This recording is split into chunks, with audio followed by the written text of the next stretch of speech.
Hello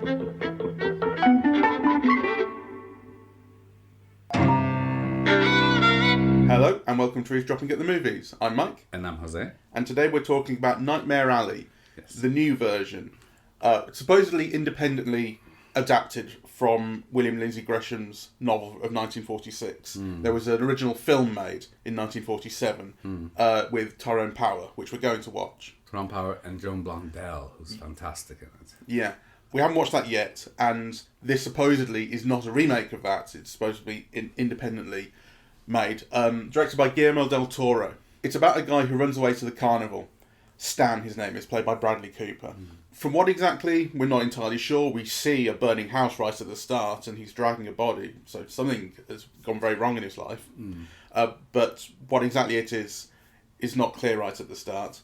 But clearly he has a reason to run away, and the carnival is constructed, I think, as somewhere that people can run away to, as it so often is. And as he stays there and gets to know what the carnival is, he learns mentalism. He learns cold reading. He learns how to pretend like you can speak to the dead and perform a carnival act in which people think that you're speaking to their dead loved ones.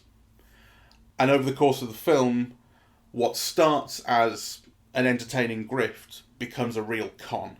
More than that, I think, so the whole film really is about the depths of degradation that people can go to, really.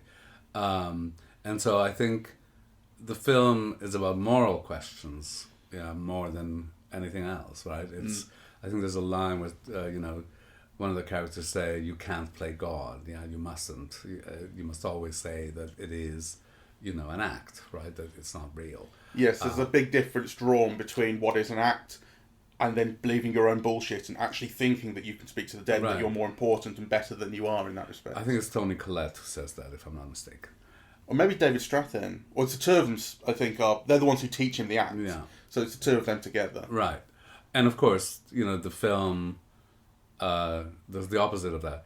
But in some ways, it's a very grueling film in the sense that somebody starts quite low, they've committed a crime, they're on the run, right? And instead of things getting better, they get worse and worse and worse until the very end.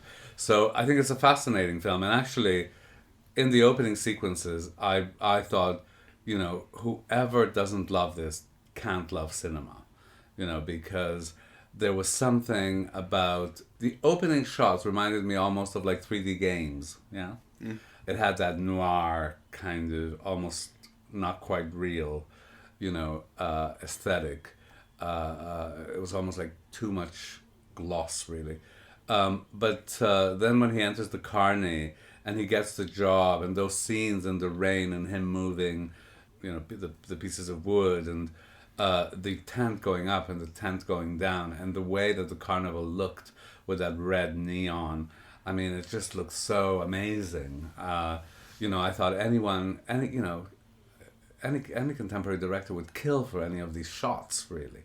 Then as the film unfolded, I did wonder, is this going to be a film of shots rather than, a kind of, what's it got to say? And does it cohere? And does it convince? And are you are you on this journey? And I did end up being on that.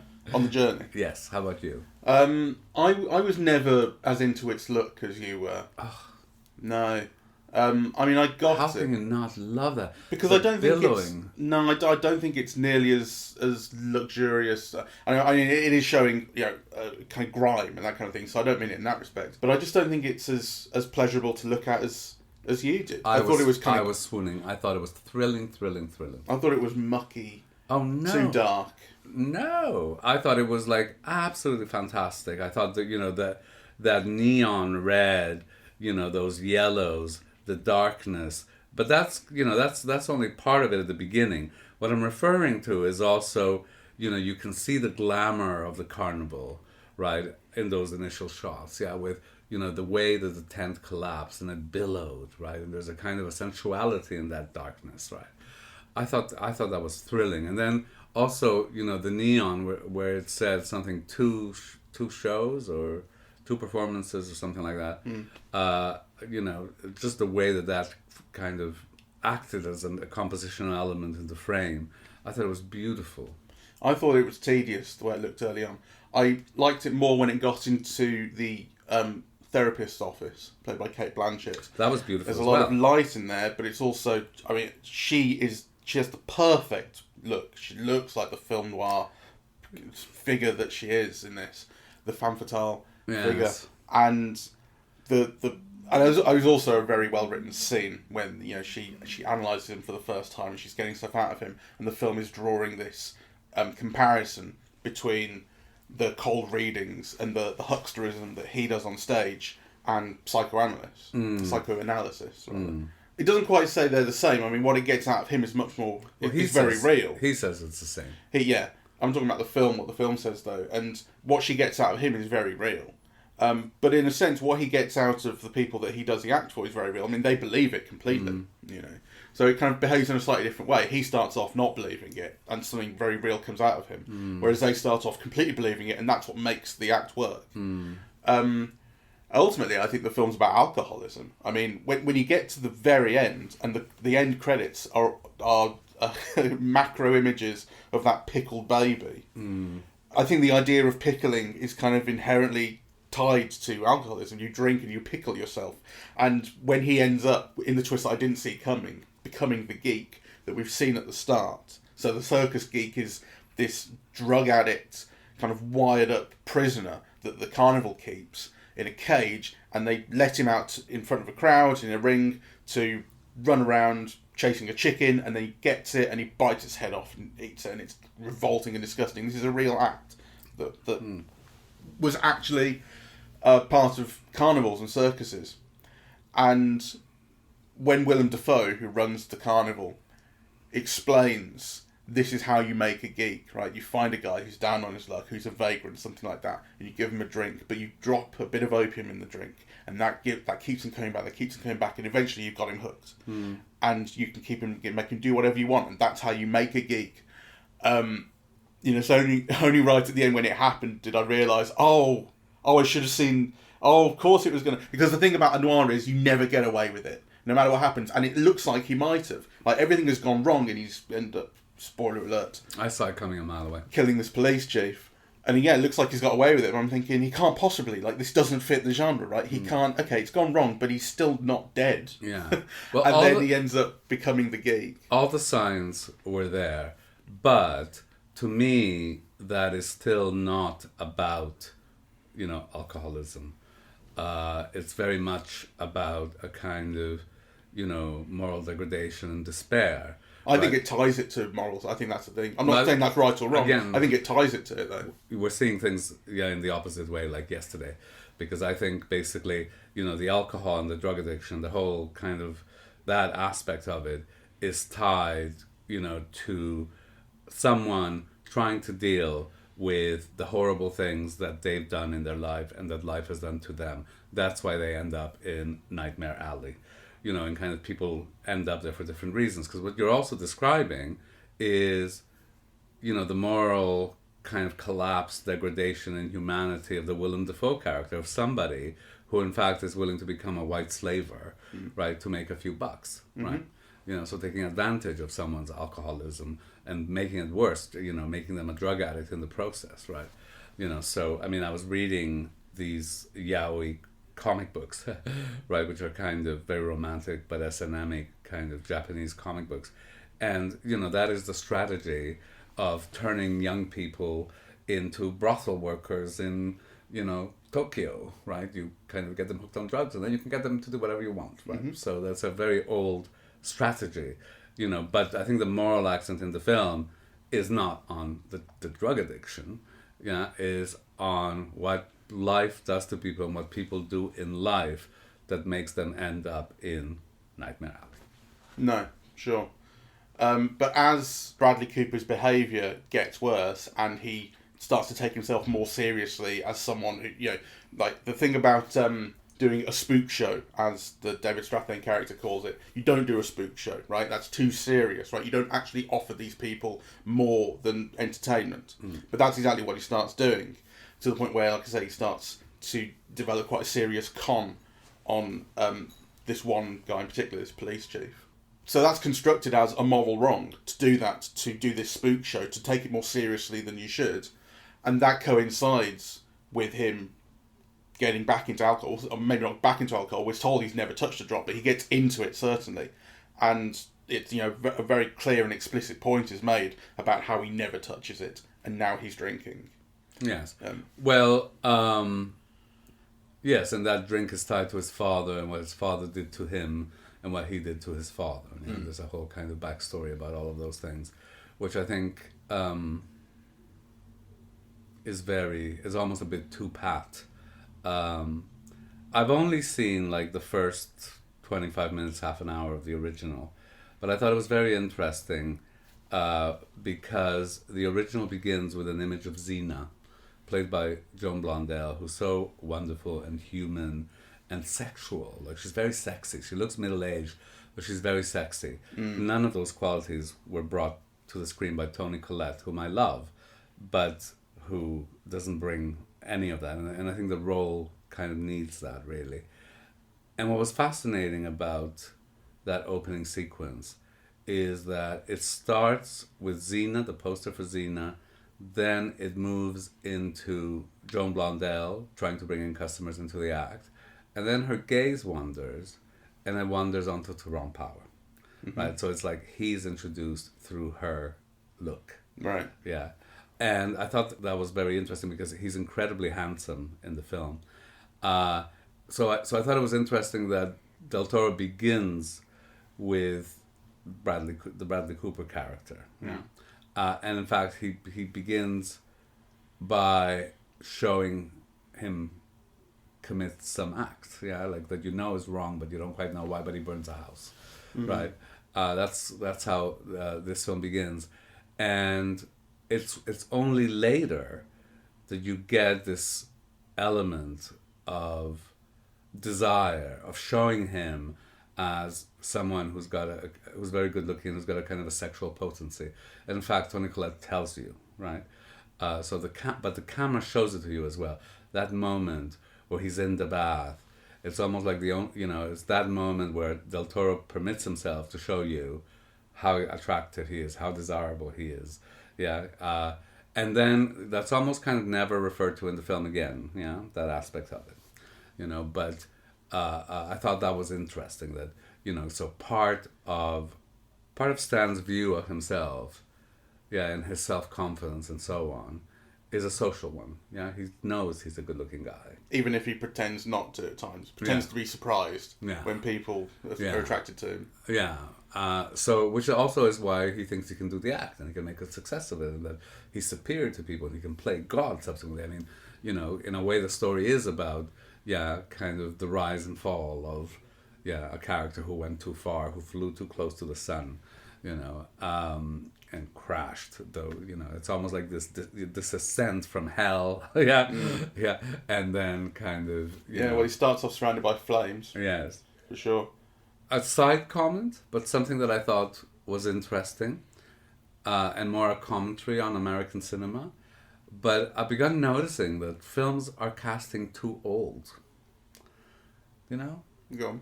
Well, I mean, I don't know. What would you say is the average age of all the main characters in this film? It must be 50. Rooney Mara's probably she's probably 35, 40. And she's the youngest one. And she'll be about the youngest one in the thing. And then Bradley Cooper must be mid-40s. That's right. And a few of them are and Toni Collette must be in her 50s, and Willem Holden must be in... William Dafoe. Willem Dafoe must be in his 60s. Yeah, it's kind of... I just thought that was an interesting thing, because the film would have been different, not better necessarily, because I loved it. The opening sequences were thrilling to me to see. And then as the film unfolded, it required more attention. It didn't feel as thrilling. This is why I was trying to make this distinction, about, the film taking you on this journey, because it doesn't make it easy, I don't think. I felt a lack of narrative drive for quite a long time, more or less throughout the whole carnival, which is the first act of the film. Oh no, that you see is where I loved it. Yeah, but where was the narrative drive? I wanted it to move more quickly. Well, you see, I was completely hooked because here's a guy on the run, Yeah, he's having an affair with this woman. Her husband's a drunk. He commits a murder. He falls in love with a young woman. You get a sense that it's a real thing. There are people in the carnival who are against that relationship, for various reasons. And he's hiding from the police. And in the meantime, you could see what he's hoping for and also what the alternative is, which is the geek. Yeah, because there's quite a lot of time devoted to the geek and and so on. So I was completely riveted by all of that, and with extraordinary visuals, and extraordinary color and extraordinary costumes, actually. I mean, a minor note, but I was fascinated by the brooches that, all the women wore. You love brooches. I love brooches. I didn't notice any brooches. Well, you see, I wouldn't normally comment on it. It's just, except that it's that kind of film, right, where every detail counts, right? So again, this is not the style of most films, and it's not necessarily a better style or a worse style than others, but it's Guillermo del Toro style, and he does very classic mise en scène, where every single element, every light, every intensity of color matters. It has been thought about, it has been chosen, and it's kind of put there to answer some kind of question that the narrative has set up, and to attempt to answer it. So it's the kind of cinema that you should be looking for things like that. I thought the whole thing could have been more pulpy and more not quite campy, but sensational. You mean? I think it could have found more frivolity.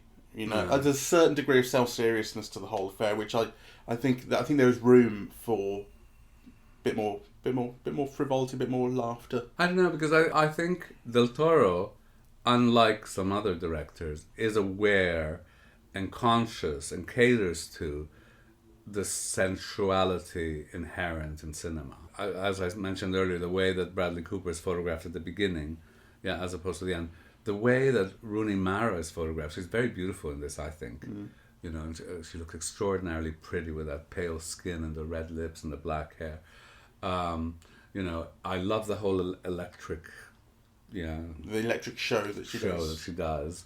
And I thought it had a real feel also for at least the Depression early 1930s of our imagination. I was very surprised at the end when you realize it's Pearl Harbor and we're in the 1940s. Right? Yeah, well, the war, America's involvement in the war comes in. Yeah, and I think that was a mistake because that carny, desperate world.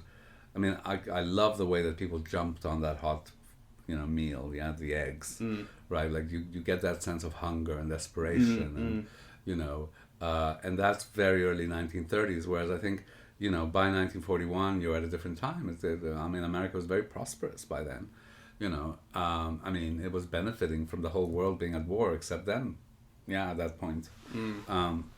Mind you, I don't think you get a great sense of a wider world to the film. I mean, this carnival is this carnival. It's where these people live. And no matter where you are, no matter how prosperous in history, there's always been a time when people have been down on their luck. No, I know, but... So it's not unrealistic. Well, I just thought that there was an added dimension that the early 1930s setting brought that the late 1940s diminished. Now, you could read it differently. You could read it that... as you move into the 1940s, then the sense of social desperation really just becomes one of personal greed. That the times have moved, and that sense of so when he puts the newspaper in his shoe, it's no longer a sociological phenomenon of the times. It's a personal kind of degradation. So there might be a reason for that time period, but I thought something was lost. The newspaper in his shoe covering up a hole in his shoe. That's right. Yeah. Near the end of the film, at which point Roosevelt is president, and it's almost Pearl Harbor, Well, we do certainly see that idea of personal greed, I think, when Stan leaves the show, strikes out on his own, having learned this trade, and starts performing at upper class, like dinner parties, events. So he's in a tux, and they're doing the same act, but it's for the hoity-toity rich people. And when the other people come to visit him, he says, the same act. Exactly the same act, we're just making more money. Yes, but it's the same act done in a different way. because there's a loss of a sense of community. He tells his wife off for not doing it properly or for not being quick enough. I mean, he's too concerned with himself and the success of the act. Whereas what you see at the beginning is the guy is too drunk, Zena's husband is too drunk to perform, right? So people come in and they pitch in and they help and they resolve the problem, and it's no big deal. Yeah, there's a community around it. Whereas he's very singular. It's all about him, right? And it's all about him, his superiority to other people. Yeah. Which I suppose is the mentality of a grifter. Yeah, that kind of, I mean, you have to think highly of yourself if you think you can con anybody. So ostensibly he can read anyone and he can con anyone because he can read them. Do you notice his blindfold that he wears has an eye on it, that central eye, and he puts it up on his forehead and it becomes the third eye, like that pickled baby? I hadn't noticed that. It's true. I believe you. I thought it was a wonderful film, and actually, I love Del Toro actually, but even the last film that we saw, the one about the fish, Shape of Water. The Shape of Water. Well, some people call it Grinding Nemo. There were moments that felt kind of false or artificial or, Well, that whole subplot with the gay character, the best friend played by Richard Jenkins, who's in here, incidentally, you weren't a big fan of at all. Yeah. So, whereas this one, I really was with it throughout. I mean, sometimes a little bit with alacrity, like, I didn't look at my watch once, though I did sometimes think, where is this going, right? I loved seeing Mary Steenburgen, and actually it reminded me of how much American cinema has missed her, or at least the American cinema that I've been seeing, because she was such a presence in the 80s. Yeah. And she's just wonderful. That kind of sunny personality, that way of speaking, that she's got, that's so distinctively hers, and yet she's very convincing as this, upper class matron who's lost her son. Yeah. I thought she was wonderful casting. I loved the look of all of those rich Manhattan wood paneled Art Deco 1930s interiors and buildings. So not just the psychiatrist's office, but kind of the nightclubs, the mansions, kind of, I mean, Mary Steenburgen's house, right? And that was a beautiful shot as well, with the the window framing them. I thought it was a film of incredible visual delights.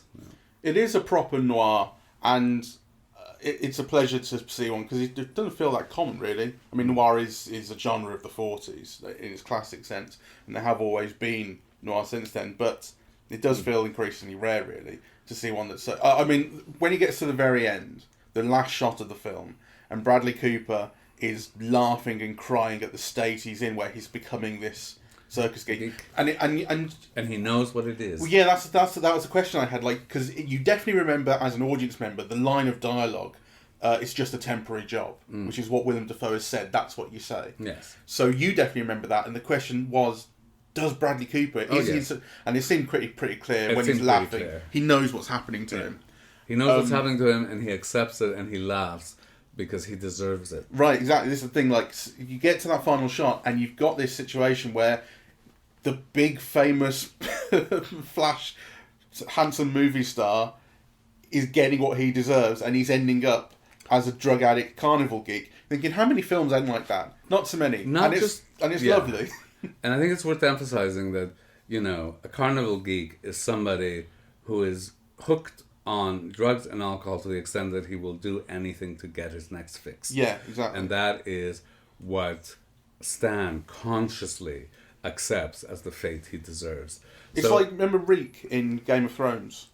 Yes. When he becomes Reek, and I remember when I watched that feeling sick when he was on screen, thinking, oh my god, like that. I mean, Game of Thrones had a bad ending, but at times it was incredible. And the stuff with Rick made me feel genuinely ill because of the states that guy was in, and the how he was made to be a prisoner with this torture. And, The Geek is not a long way off that. Yeah, no, that's why I was comparing it to, people working in brothels and kind of made to do anything because of, they're controlled by the drugs they take. Yeah. And so that's what he is willing to let himself become. Yeah. So I want to take issue with something you said earlier, which is, that you don't see much noir, because noir is everywhere, particularly if you're looking at Netflix, right? What noir has, what works like Daredevil or, kind of so many detective series, what they do is they take the look of noir, the shadows, the angles, sometimes even the outfits. But where they don't dare go is the moral issues. That sense of evil or wrong or, And actually, this is a film that is not afraid of that. It takes you right to the limit of that. Yeah. Right? So it's a moral darkness. It's again, that wonderful line by Cate Blanchett where, so she's got all these, somebody has cut her up. And Stan asks her, what happened to you? And she said, life. Right? Yeah. But again, I think where the film is interesting is that it's not just what life has done to you, but what life has done to you because of what you have done in life. Stan is guilty and guilty and guilty. He commits kind of all series of, crimes, right? And again, not just like physical ones. The physical ones are almost like left a bit cloudy. Did he kill Xena's husband deliberately? That's kind of at least open to question, right? Oh, it's really open to question. Yeah. I don't think it's clear that it's deliberate at all. That's right. But him taking advantage of people's pain and profiting from it, and causing suicides as a result of his actions and all of that, that's all very clear. And that's a much more complicated sense of evil doing, right? Because of actions that you do that are morally wrong, but are not necessarily, Well, the question of the suicide is interesting. So that's a Mary Steenburgen character who he's told her all this wonderful stuff about her son who she lost, I think it was. And this idea of being together again in the afterlife, he's waiting for you. I think that's vaguely what... I forget the lines exactly, but that's roughly... Yes, he's waiting for you. Yeah. And so she's given solace by this, and it seems lovely.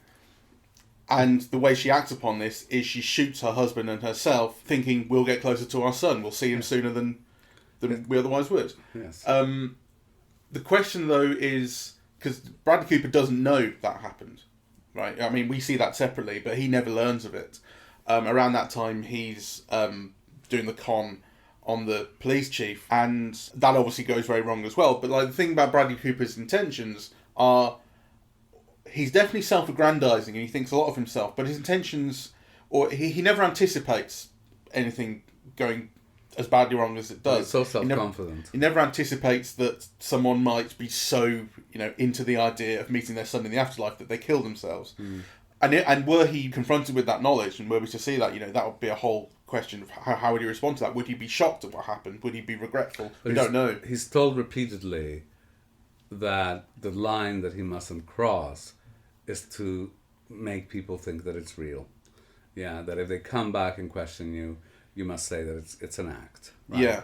And the reason for that is because of the potential repercussions. Well, that's the reason that he's not given that. So I think he's told the rule, but he's not given a reason for it. We then see this is quite clearly what a good reason is, that you don't want people to go killing themselves.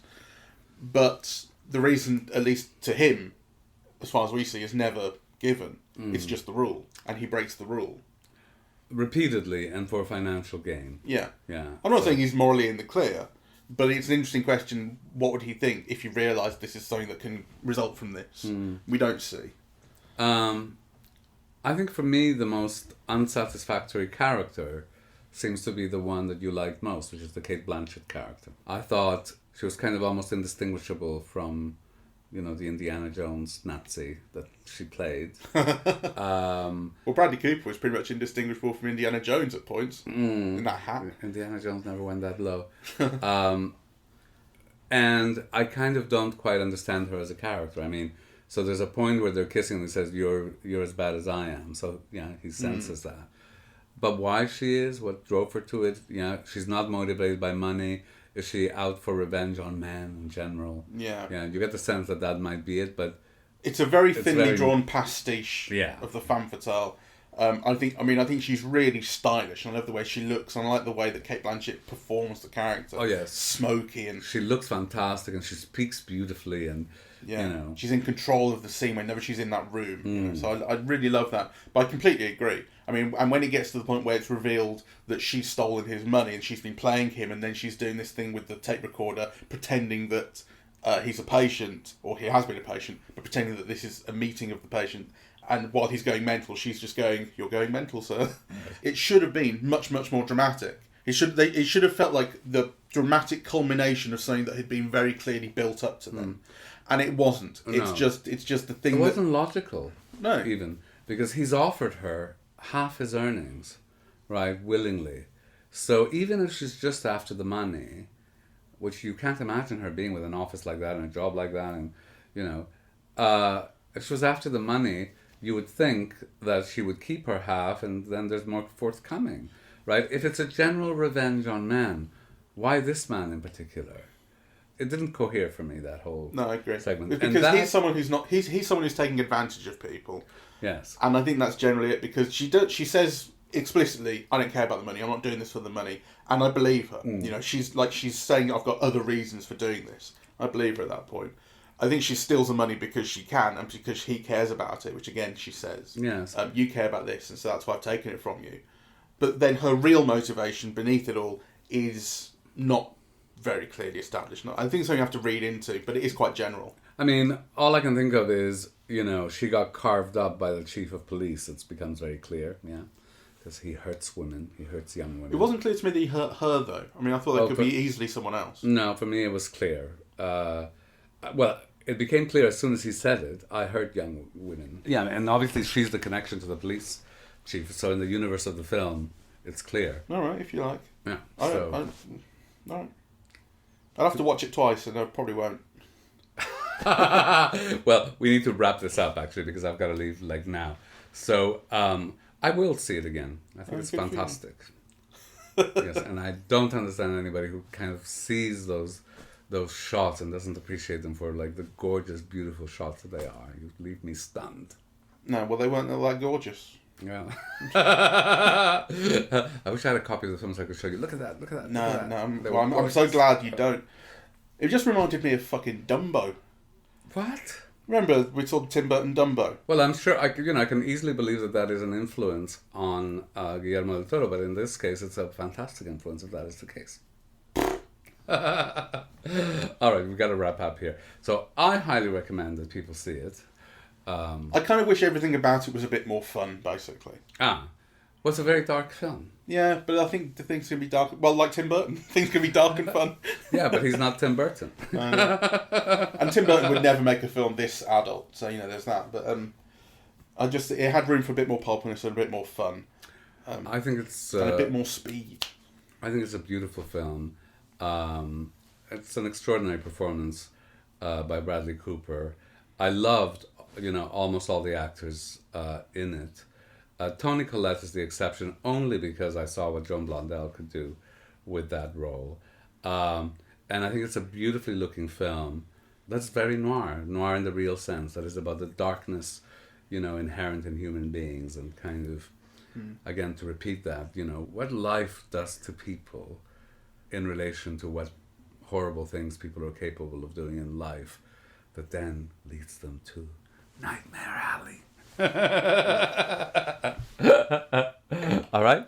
Thank you very much for listening. We are eavesdropping at the movies, and we are on Apple Podcasts, Audible, Google Podcasts, Spotify, SoundCloud, and YouTube. On social media, we're on Facebook and Twitter, and the website is eavesdroppingatthemovies.com. Thank you very much. Bye-bye.